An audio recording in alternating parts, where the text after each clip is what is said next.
Welcome to Steward Leaders, a podcast for leaders who understand that our leadership is not about us. I'm Eric Alexander.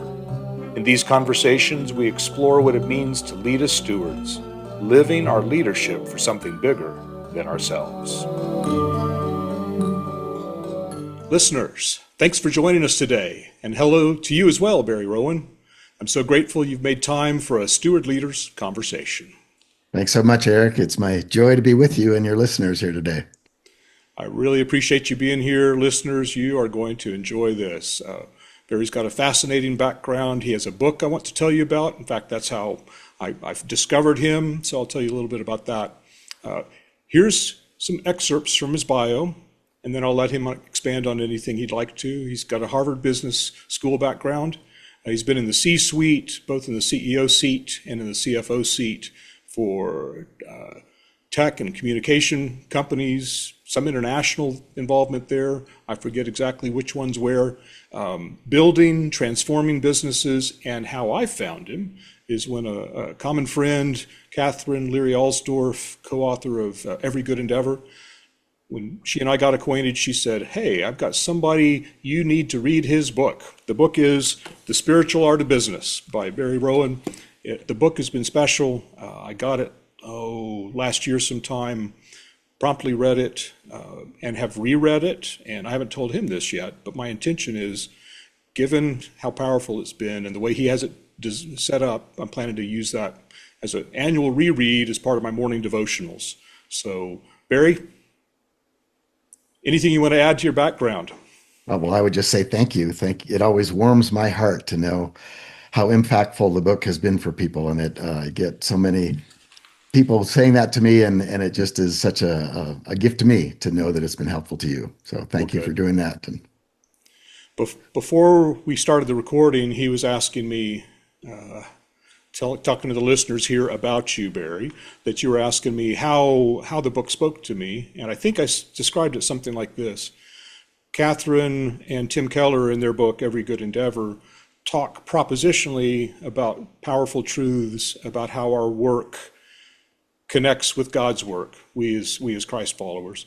And what Barry has done in his book is built on those, totally consistent with those principles, from his own background, his own experiences, has expressed a lot of those same truths in a more anecdotal, more devotional kind of framework. And it's really powerful.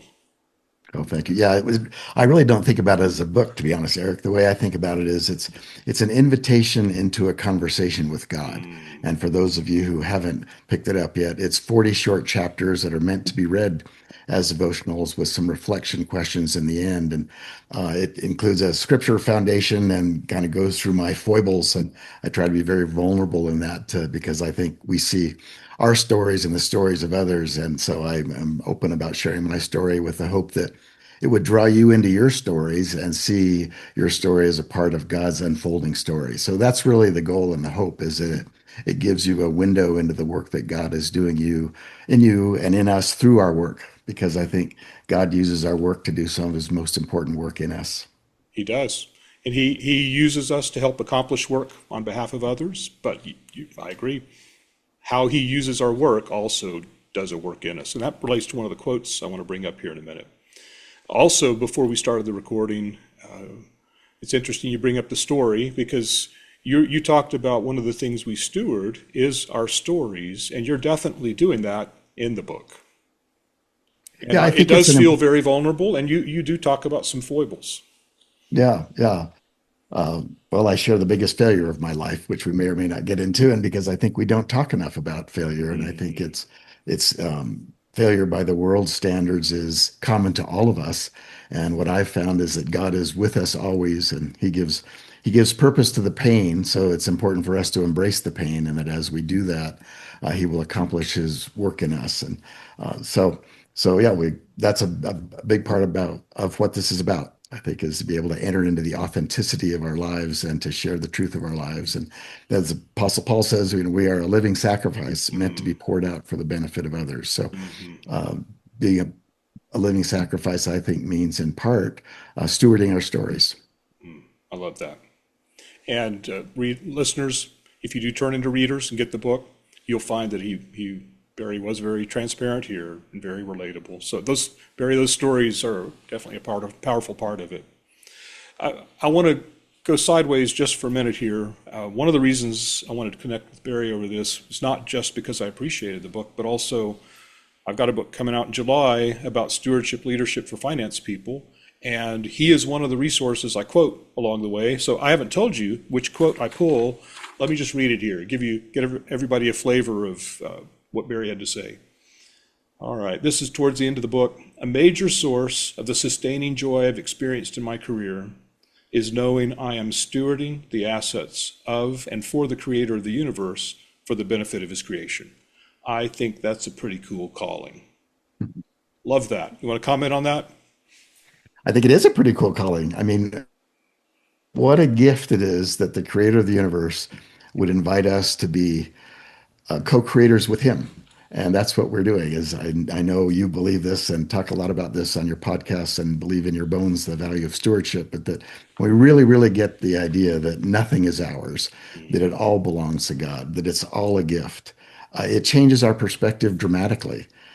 And it really takes the pressure off in some ways, but it elevates the responsibility in other ways. So what I have found is that when you see the assets that God has given us, and we all have lots of them, there are families, there are stories, there are innate gifts and talents. Importantly, they are our relationships.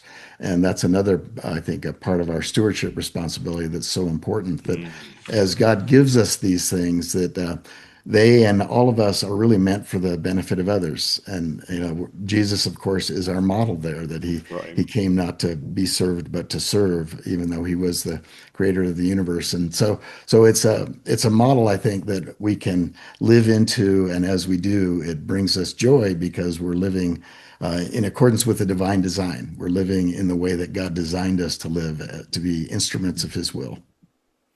And it's interesting in the quote, and even just there, you bring up joy. I've been encountering that multiple places in the last several weeks. I recorded a podcast with a former colleague who served on the board. He and his son served on the board at the bank where I was the CFO. He brought up joy in our conversation. That podcast dropped 2 days ago or yesterday. Check it out. He talked about joy there. I've been reading a book about excellence in customer service. Horst Schultz, he talks about joy. I think God's trying to tell me something about joy. And it can be part of our work lives.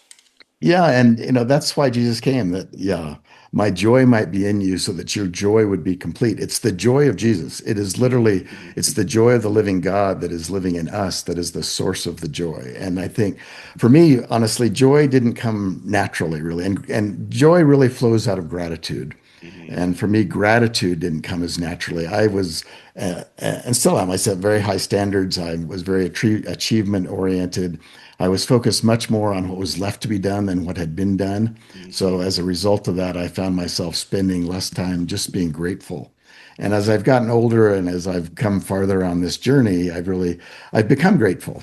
And I was meeting with a spiritual director who I've met with for many years. I've met with different spiritual directors in the various cities we've lived in for 25 years. And he asked me if I was grateful. And I said, yes, I am. And I asked him, well, why do you ask? And he said, well, he's now in his 80s. He said, as I talk to particularly older people, they are either bitter or grateful. And because we all have challenges in our lives, and it's our response to those challenges that really determines whether we end up on the side of bitterness or gratitude. And I'm grateful that I'm grateful because, as I said, it wasn't something that came all that naturally. But now, as I just am grateful for the gift of life and the breaths that we have to take, and even the gift of pain in a way that, because as we started talking about, Eric, that God gives purpose to the pain, and that as if we embrace the challenges that are put in front of us, that those often are the things that God uses to do some of his most important work in us, because it's through those experiences that we are usually emptied of ourselves so that he can fill us with himself, and he who is joy can then flow into us and through us. That's good. That's good. Well, tell me a little bit about the origin of the book. I know you're in maybe part part two of your journey, where you're not in the C-suite anymore. You and your wife. I failed to bring this up as part of your bio, but your wife Linda, you two have some sons. You've been doing lots of mission work in Central America. My parents were missionaries in Central America for a while. Oh, Talk a little bit about that, and then also what prompted you to write the book. yeah. All right. Well, let's take it from the second half and then go to the first. So, yeah, I finished a corporate career 3 years ago, and I don't believe in the American notion of retirement. First, I think it's theologically flawed. I don't think we're designed to just stop. I think Moses didn't rely on his 401(k) plan for the last 20 years of his life. So, and my parents were both veterinarians actually, and my dad hung up his license when he was 96. Oh So wow. he's kind of my model for Okay. continuing to work and to do is to give back for the entirety of our lives. So coming out of that corporate career, I did the one thing on my bucket list. I literally had one thing on my bucket list, and that was to do a month-long silent retreat because I Mm, wanted to lay this next season on the right foundation with Christ as the cornerstone. And so Lynn and I approached this together. We've been married 45 years, and as you said, have two sons in their late 30s now. And coming out of that time alone was an affirmation of what we've come to call our encore calling. So it's mm, investing in three things: our family, the mhm, poor, and Christ following leaders who feel called to live fully for God in the world. Probably a mm, lot of the kinds of people who are on this listening to this call that nothing wrong with being a pastor, but I have found myself living and working in the harshness of this world, and mhm, I think that's really a big part of how we're focused now, because I think our work is not an impediment to our faith; it's an opportunity for the expression of it. So we're focused on those three areas, and we do it through multiple lines of service. So serving on corporate and nonprofit boards. I've been on public and private company boards, many nonprofit boards, including university boards and nationally scoped organizations. And then Walking with the Poor, where we'll be going on our 25th trip to Central America this fall. mm, So we've mm. been walking with the poor there for 18 years and have Wow. done that with our family.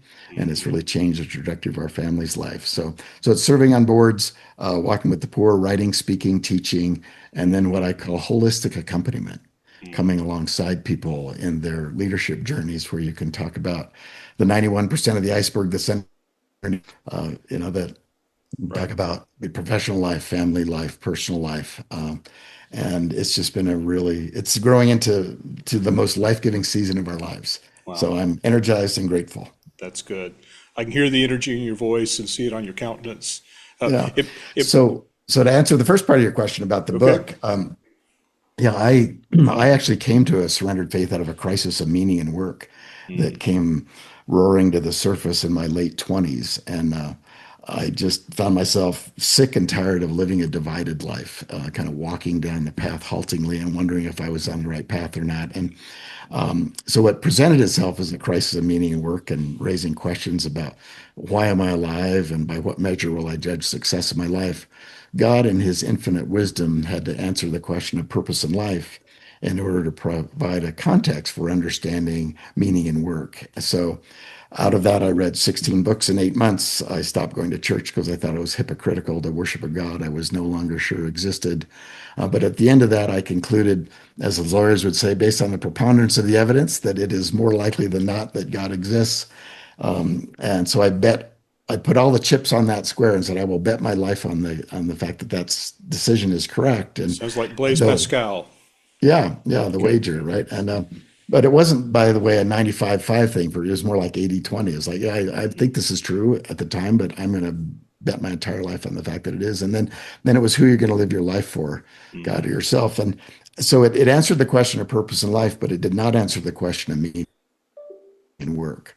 I would spend the next 8 years writing 350 pages to myself, mostly in the middle of the night, trying to mm, understand what would be God's perspective of work. And God had to just take me through a succession of about 2 dozen paradigm shifts that I was thinking about life and work all wrong. mm.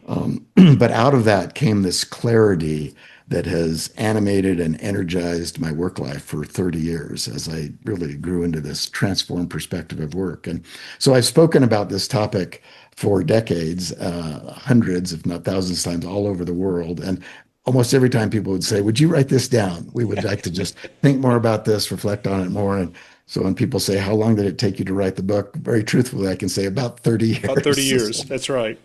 Oh, fascinating. Well, I'd like to come back to your encore career for a moment and then ask you a couple more specific things about the book. I, we share a similar perspective about work and retirement, and Peter Drucker talks about the second half of our life or the second half of our careers. And I don't recall that he uses the phrase, he uses the concept of stewardship, but says one of the things we need to be doing is preparing to be productive in that season that many people call retirement. So I like that. I like how he frames it and sounds consistent with how you're thinking about it. Very much is. And there's a cumulative arc to our lives, our spiritual Hmm. lives and our professional lives. And one thing builds on another. And I often like to go to Jesus feeding the 5,000. And remember, at the end of that experience, he instructed the apostles to go pick up what was left over so that, quote, nothing will be wasted. And what I've really realized is there's nothing wasted in a life that is surrendered to God. He will use things that we didn't expect to be used. And I've had the privilege of having a very kind of broad-based career. I was involved with building 8 businesses, excuse me, over 40 years. Private companies, public companies, domestic companies, international companies. 6 out of 8 were successful. So I saw all sides of that. And really the roles I had were CEO and CFO, but I can now draw on this really broad base of experience. And I've also been through a lot of kind of interior work that God has had take me through. I've estimate that I've spent over 15,000 hours alone with the Lord, and I've written over 10,000 pages in a journal. And so what I find is that God creates this reservoir of capacity and expertise and experience that can then be brought to bear into this next season. And so I think the seeds of our future are sown in our past. And God rarely does a sort of 90-degree turn with people. And even Paul on the road to Damascus, he clearly was facing in a very different direction. But he was, in many ways, God was building on who he was. Thomas Aquinas says, grace builds on nature. And Paul was a brilliant man, a committed man, zealous for his faith. He was just had his ladder leaned up against the wrong wall. But when he got it leaned up against the right wall, he was still that same zealous, clear communicating, firebrand human being. And so God knows that, and he uses that. And so a few thoughts there. There's a cumulative arc to our lives that nothing will be wasted. And another part that I've observed is that there's a kind of convergence that occurs between who we are and what we do over time. That over time, and I think it happens when we get to be about 60, is that who we are, excuse me, what we do is simply to be who we are. And to enter into this conversation, for example, or to write a book, I'm doing my best to just explain who I am and who God is making me to be, more importantly. And so there's a freedom to it, and it is a more naturally lived life, I think, as a result of that. And it feels more whole, and it feels less aspirational, although I still have lots of aspirations for the huge amount of work God has still to do in me, but it's less aspirational and more an expression of a reality that I think God shapes in us over time. That's good. There's lots there that's resonating.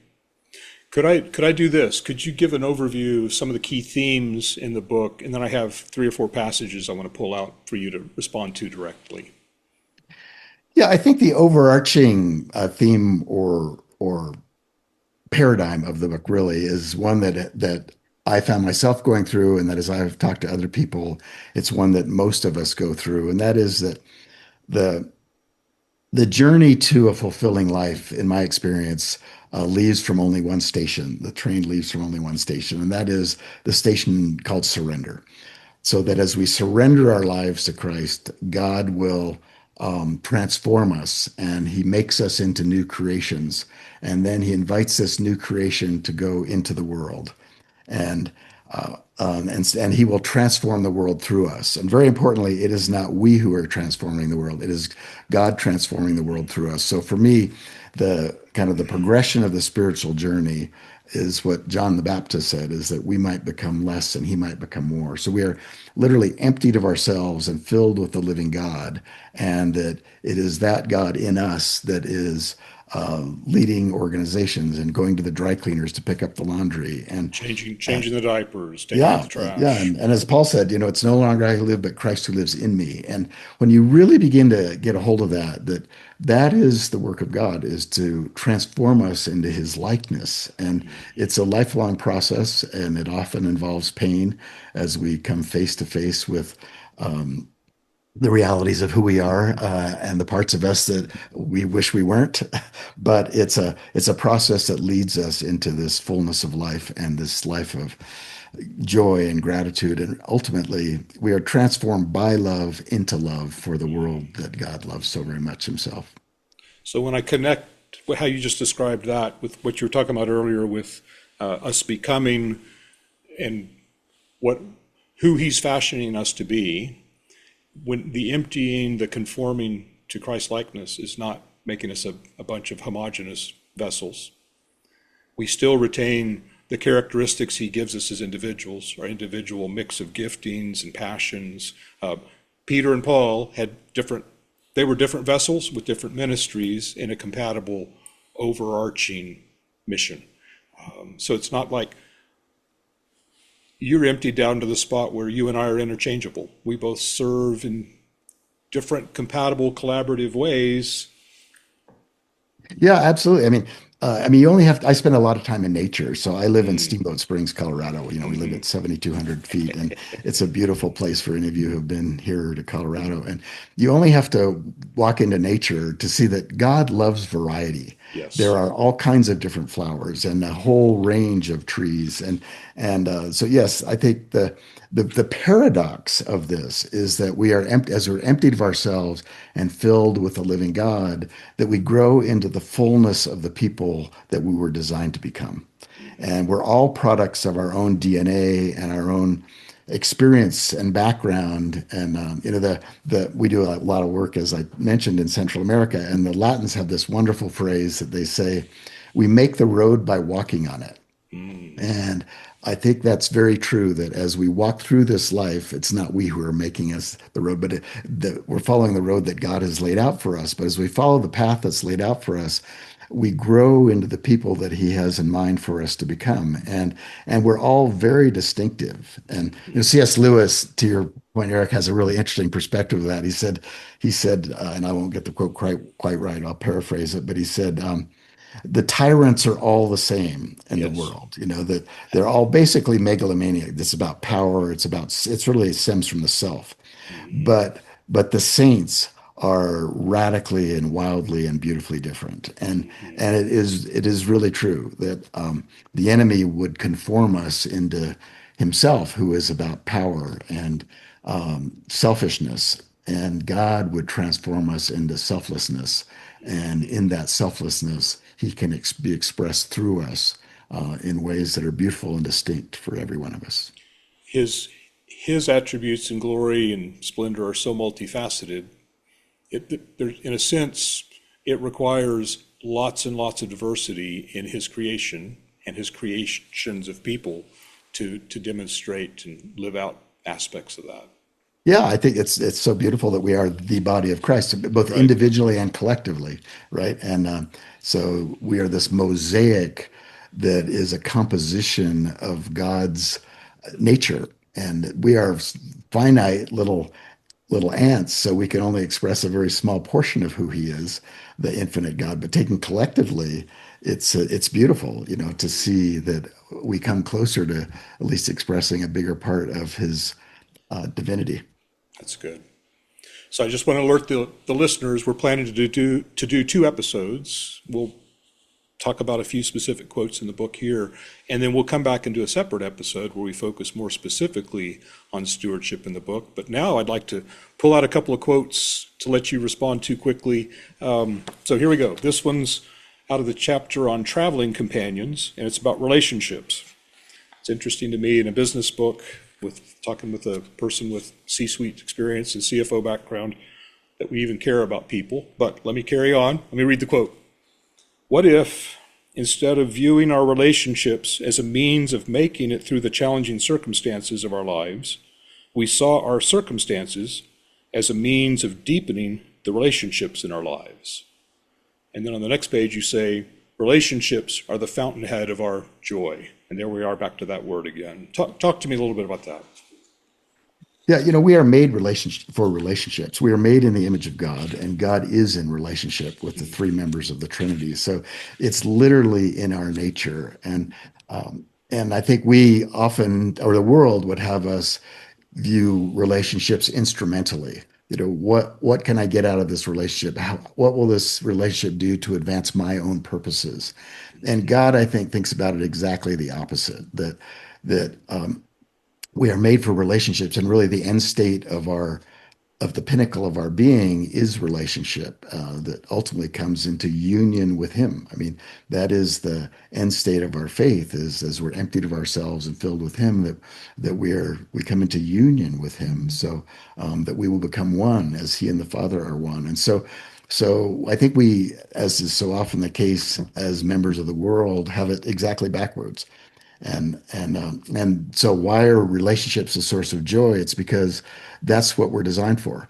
And I'm sure many of your listeners have read some of these studies that, Harvard has done a longitudinal study over 80 years of their graduates, and really trying to understand what is the source of a fulfilling life. And the answer is happiness is love, full stop. I mean, it's based on relationships and the quality of our relationships. And I think starting with God and then with others, and they're both, of course, the source of our great joy, and they're the source of our greatest challenge. And God knows that, right? So uh, the two greatest commands to love God with our whole heart, soul, mind, and strength, and then to love our neighbors ourselves, is that those are different Yes. relationships. My relationship with God is very different than my relationship with people, and for some very fundamental reasons. I mean, one is God is the only being in the universe that is perfect, and He's the only one who has perfect love. And so I can come in front of God buck naked, and Right. the way I often say, God is the great I am, and the place that I meet Him is just as I am. And so we can come to Him just in our total vulnerability, knowing that He has our best interests at heart and always will, even if it's the hardest thing you can imagine going through, that God is going through that with us. And He fulfills His promises to be with us always. And so we can give ourselves completely to God. And the way we love Him with our whole being is ultimately to be emptied of our selfishness and that false self that can then be filled with Himself. So the love is basically coming together in communion with, as the Nicene Creed now says, we are consubstantial. Jesus was consubstantial with the Father. I had no idea what that word meant when they first changed the translation, that five-syllable word, but it means made of the same substance. So we too, as we go through this life and fall in love uncontrollably with God, that He forms us into what He is made of, which is love. So His love transforms us into love. And that out of that, then love your neighbor as yourself. I can't love my neighbor, but God can. And so it's the same God that is loving the least of these in me that is loving the least of these in the rest of humanity. And so it's just a beautiful kind of mutually reinforcing picture of love, that as we fall in love with God, and as He uses then other people to transform us into that love. And when do we learn to love the most? It's usually when people are the hardest to love. And so if you translate that into a business environment, that's a huge part of our role as leaders, is basically to create an environment that enables our employees to grow into the full expression of who they were meant to be. And this is really practical. And you talked about how the people in our lives are part of what shapes us it's interesting. God loves individuals, and he also loves individuals through us as we interact as imperfect, rough around the edges people in the workplace. And the next quote I want to read takes a very practical application of that, which is sometimes we have to have hard conversations with people. So let me read this one. This is off of page 52 out of the chapter Go Fast or Go Deep.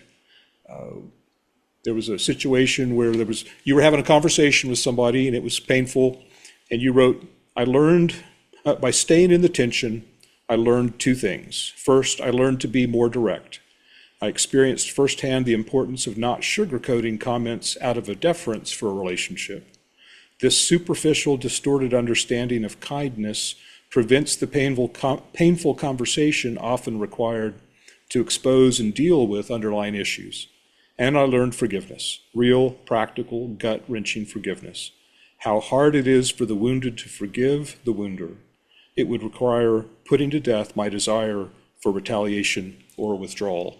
Whole lot of practical wisdom in there. I want to talk about that for a little bit. Yeah, I was, as I mentioned, involved with building 8 businesses. One sold for $10 billion. And so when you're involved in those kinds of organizations, as many of your listeners are involved in leadership, you work with challenging people. And I worked for some very, very challenging people. What I've realized is that God has used the challenges of those relationships to hone me.